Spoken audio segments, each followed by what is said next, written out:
Most outlaws were men. Pearl Hart proved otherwise. In 1899, wearing men's clothes and carrying a revolver, she held up an Arizona stagecoach with her partner Joe Boot. What made her infamous wasn't just the crime, but her explanation: "I shall not be a slave." To many, she was reckless. To others, she was rebellion in its purest form. She became a symbol of a woman refusing the role society wrote for her. Her nickname was Cruel, but her spirit was sharp. Big Nose Kate lived by her wits, nurse, gambler, prostitute, and partner to the infamous Doc Holliday. She claimed to have saved Holliday from a lynch mob by setting a fire as a distraction. Their relationship was tempestuous, full of fights and reconciliations. Kate outlived almost every outlaw of her day, dying in 1940 at nearly 90, proof that sometimes the survivor's story is the wildest of all. Her death was meant to be a warning. Ellen Watson, called Cattle Kate, was hanged in Wyoming in 1889, accused of rustling cattle. But the truth was murkier. She was a homesteader defying the power of big ranchers. She wanted independence, land, and respect. Instead, she became the only woman lynched in the Wyoming range wars, her story a chilling reminder of how easily justice could be stolen on the frontier. She came west for music, not gunfights. Dora Hand was a popular saloon singer in Dodge City, admired for her beauty and kindness. But in 1878, she was killed in her sleep when a drunken cowboy shot through her cabin, mistaking it for someone else's. Her death sent shockwaves through the town.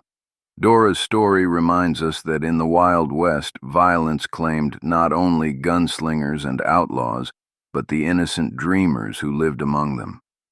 6 feet tall, strong as an ox, and fearless with a rifle, Mary Fields was no ordinary woman. A former enslaved person, she became the first black woman to carry U.S. mail, driving stagecoaches through Montana blizzards and bandit country. She drank whiskey, smoked cigars, and settled disputes with her fists. Yet behind her iron reputation, she was generous, helping orphans and neighbors. Stagecoach Mary proved toughness and kindness could ride side by side. No one even knows her real name. Etta Place appeared in history like a sudden spark, glamorous, educated, and deadly accurate with a pistol. She rode with Butch Cassidy and the Sundance Kid all the way to South America. Then, she vanished. Some say she died in a Bolivian gunfight. Others believe she returned to America under a new identity. Her story is a reminder.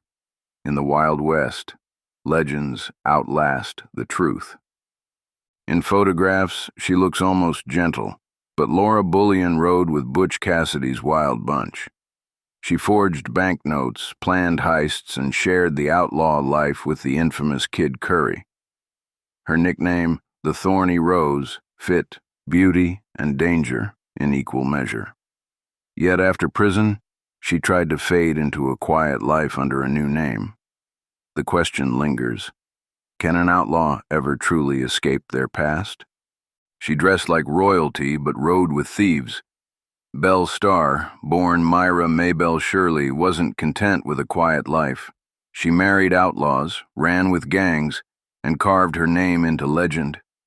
Yet beneath the pistols and velvet gowns was a woman fighting for control in a man's world. Betrayal and loyalty were her weapons, until a shotgun blast ended her reign at just 41. At just 5 feet tall, she could outshoot any man alive. Annie Oakley wasn't born into fame. She was born into poverty. As a girl, she hunted to feed her family, and by her teens, she was outdrawing seasoned marksmen. Buffalo Bill dubbed her Little Sure Shot, and audiences around the world gasped as she split playing cards in midair. Yet Annie's story isn't just about aim. It's about a woman who turned hardship into brilliance and proved talent has no gender. She was the fire to Annie Oakley's ice. Lillian Smith swaggered into Buffalo Bill's Wild West show at just 15, claiming she could beat Oakley at her own game. Brash, loud, and flamboyant, she thrived on the rivalry. In truth, Annie remained the crowd favorite, but Smith carved her own legend as the teenage sharpshooter who dared to challenge America's sweetheart. She reminds us that sometimes history's greatest sparks come from competition. She dressed like a man, swore like a soldier, and rode harder than most scouts in the army. Calamity Jane became famous for her tall tales and her big heart. She fought, drank, and gambled her way across the frontier, yet she also nursed the sick during a smallpox outbreak and cared for orphans. To some, she was a liar. To others, a hero. What's certain is that Calamity Jane lived louder than life, leaving a legend bigger than the truth could hold. Not every Wild West performer just fired pistols. May Lily, wife of Pawnee Bill, took the stage with revolvers in her hands and a lion at her side. She rode trick horses, shot glass balls from the sky, and stared down crowds who doubted a woman could match a man's nerve. May proved the West wasn't only about grit on the frontier, it was also about daring women who turned danger into spectacle. While hunters slaughtered millions of buffalo, Mary Ann Goodnight fought to save them.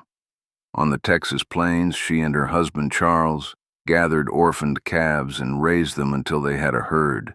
Without her, the species might have disappeared entirely.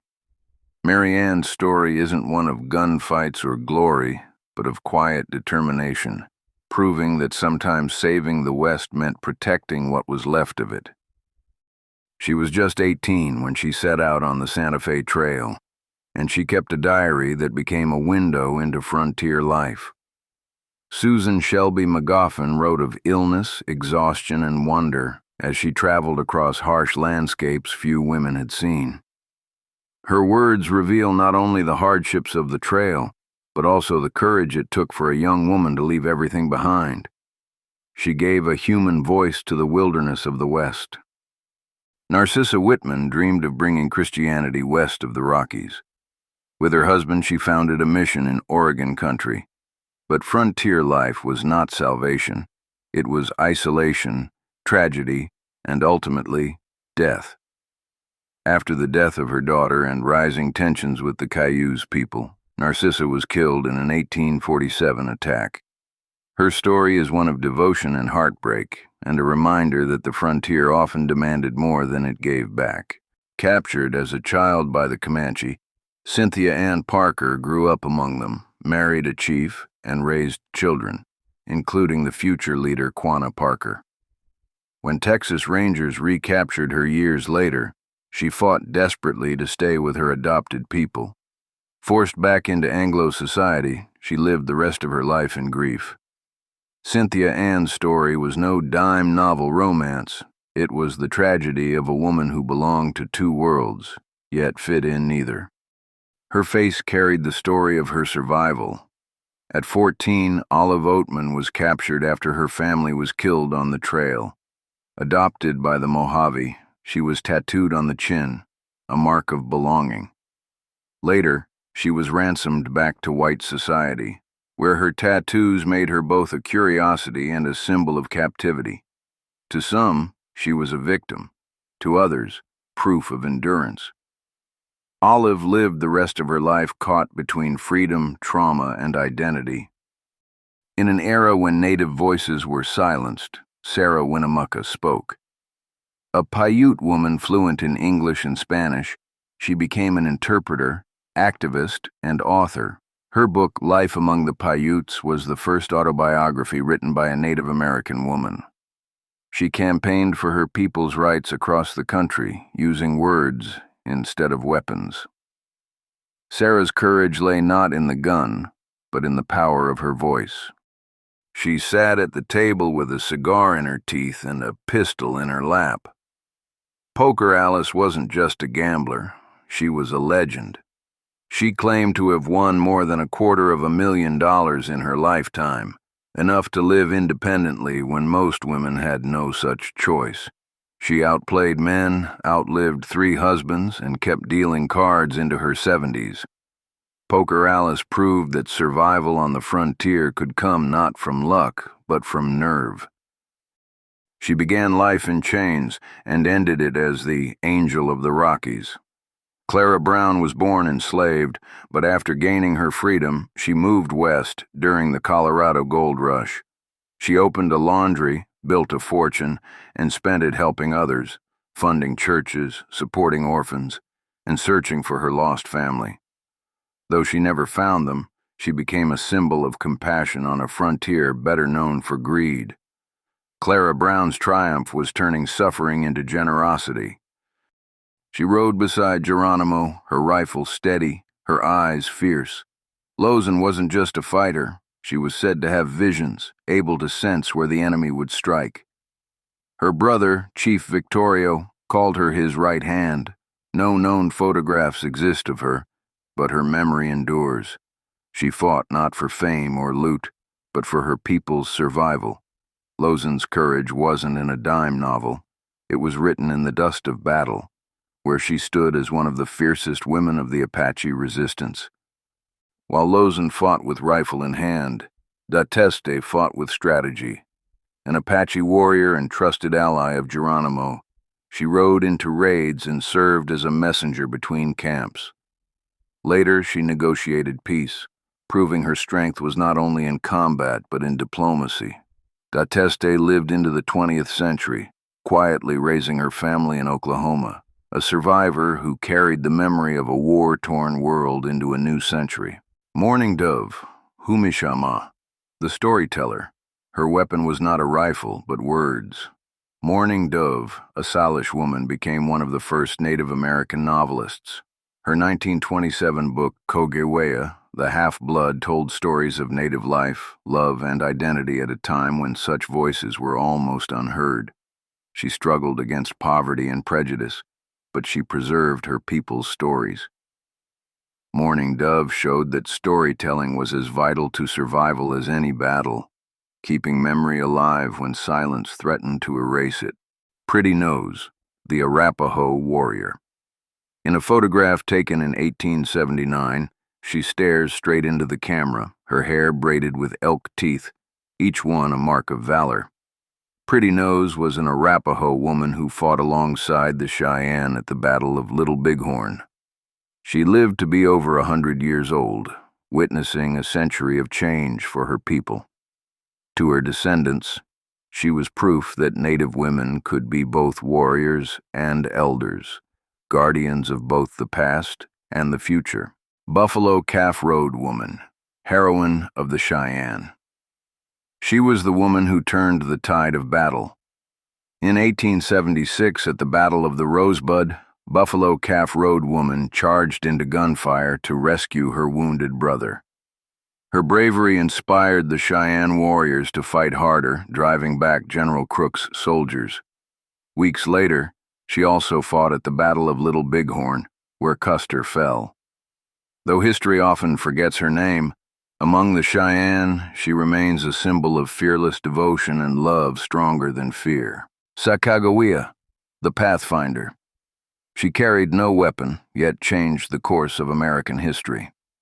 Sacagawea, a Shoshone woman, guided Lewis and Clark through mountains and rivers, all while caring for her infant son.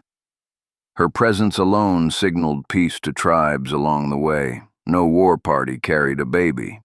Though her life was cut short, Sacagawea became a symbol of resilience, endurance, and the overlooked role of Native women in the story of the American frontier.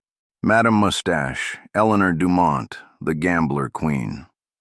They called her Madame Mustache for the faint shadow above her lip, but Eleanor Dumont had sharper weapons than beauty. She was a professional gambler, running tables from California to the Dakotas. Men lined up to lose their gold to her charm and her cards. Yet behind the legend was loneliness. She died by suicide in 1879 after debts and bad luck. Eleanor's story is the Wild West in miniature: fortune, fame, and the gamble that always ends. Fanny Porter, the outlaw's hostess. Her San Antonio brothel became a safe house for the Wild Bunch. Fanny Porter was just a teenager when she entered the trade, but by the 1890s she ran one of the most famous houses in Texas. Outlaws like Butch Cassidy and the Sundance Kid were said to be regulars. No confirmed photograph of her survives, but accounts describe a woman who was tough, well-dressed, and fiercely protective of her girls. In a world where respectability was denied her, Fanny built power from the margins. Julia Boulette, the fallen rose of Virginia City. She was the most famous woman in Virginia City, elegant, charitable, and beloved by miners. Julia Boulette worked as a madam, but she also supported the local fire brigade, hosted charity events, and became a symbol of the silver boom town.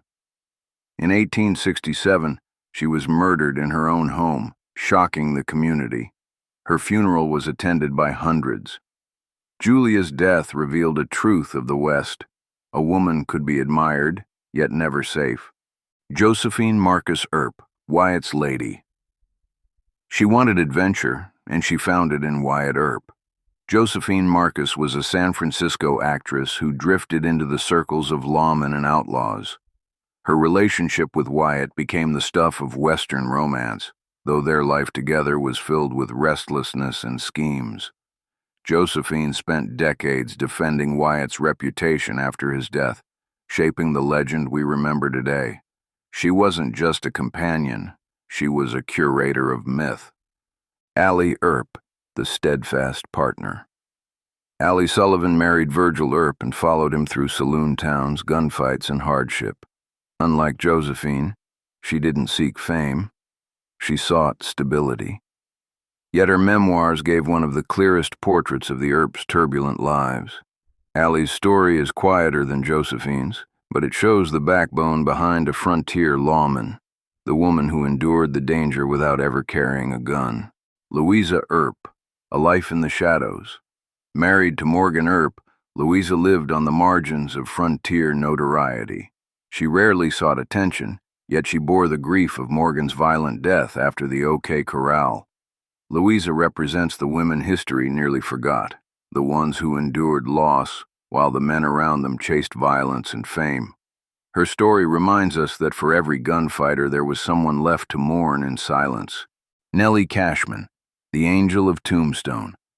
Nellie Cashman came west with nothing and became a legend of generosity. She mined, ran businesses, and even organized rescue parties into the frozen Yukon. But she was best known as the Angel of Tombstone, caring for the sick, raising money for churches, and feeding the poor. Tough as any prospector, yet gentle at heart, Nellie Cashman proved that influence in the West didn't always come from money or violence. Sometimes it came from kindness. Esther Hobart Morris, the first female judge. In 1870, in a dusty Wyoming courtroom, Esther Hobart Morris made history. She became the first female judge in the United States, decades before women even had the right to vote nationwide. Known as Mother of Woman Suffrage, she proved that justice could wear a woman's face. Her rulings were fair, her presence groundbreaking. In the Wild West, where law often came from the barrel of a gun, Esther showed it could also come from wisdom. Martha Hughes Cannon, doctor, politician, pioneer. She was a frontier doctor, a suffragist, and the first female state senator in U.S. history. Martha Hughes Cannon fled persecution as a child, crossed the plains to Utah, and later studied medicine. In 1896, she ran for state senate against her own husband, and won. She championed public health and women's rights in a time when few listened. Martha's story is the West at its boldest, a woman carving policy with intellect, not pistols. Carrie Nation, the saloon smasher. When Carrie Nation walked into a saloon, men scattered. Wielding a hatchet, she smashed bottles, mirrors, and bar tops, declaring alcohol the ruin of America. On the frontier, where whiskey was currency, her crusade made her both feared and mocked. But Carrie never wavered. To her, smashing saloons was saving souls. Her story may sound extreme, but it speaks to a truth. In the Wild West, even reform could come swinging with fury. Abigail Scott Duniway, the frontier suffragist. On the Oregon frontier, Abigail Scott Duniway turned her pen into a weapon. Widowed young and left to raise 6 children, she knew hardship firsthand. She became a leading voice for women's suffrage in the West, editing her own newspaper and campaigning for decades. When Oregon finally granted women the vote in 1912, she was asked to write the proclamation. Abigail proved that reform was not won in a single battle. It was earned through persistence. Mary Coyle Chase, the teacher of the Plains. While gunmen fought in the streets, Mary Coyle Chase was in the classroom. As one of the frontier's earliest teachers, she carried knowledge where violence reigned. She believed education was the only true law that could tame the West. Her students carried books instead of guns, and in their hands she saw the future. Mary's story may not blaze across dime novels, but it reveals the quiet revolutions that built the foundations of frontier society. Mary Mother Jones, the labor's flame. She wasn't a gunslinger, but she terrified the powerful all the same. Mary Mother Jones lost her husband and children to yellow fever, then her dress shop to the Great Chicago Fire. Out of tragedy, she forged steel. She became a fiery labor activist, leading miners and workers in strikes across the frontier states. At a time when women were expected to be silent, she raised her fist, proving survival could turn into revolution. Laura Ingalls Wilder, the frontier's storyteller. Her weapon was a pen. Laura Ingalls Wilder turned the hardships of her childhood, blizzards, locust plagues, and prairie poverty, into the Little House books, immortalizing the struggles of pioneer families. Though her tales were softened with nostalgia, they gave generations a sense of what frontier survival meant. Laura's gift was taking endurance and turning it into legacy, showing that the lives of ordinary women and children were as much a part of the West as any outlaw. Mary Donner, the child of tragedy. In the winter of 1846, the Donner Party was trapped in the Sierra Nevada. Hunger drove many to desperation and death. Among the survivors was young Mary Donner, who lived through the ordeal that became one of America's darkest frontier legends. Her survival carried a weight. She grew up forever tied to a story of cannibalism and loss. Mary's endurance reminds us that sometimes the hardest battles were not with guns, but with hunger and cold. Outlaws and sharpshooters, pioneers and survivors, the women of the Wild West were more than footnotes in a man's story.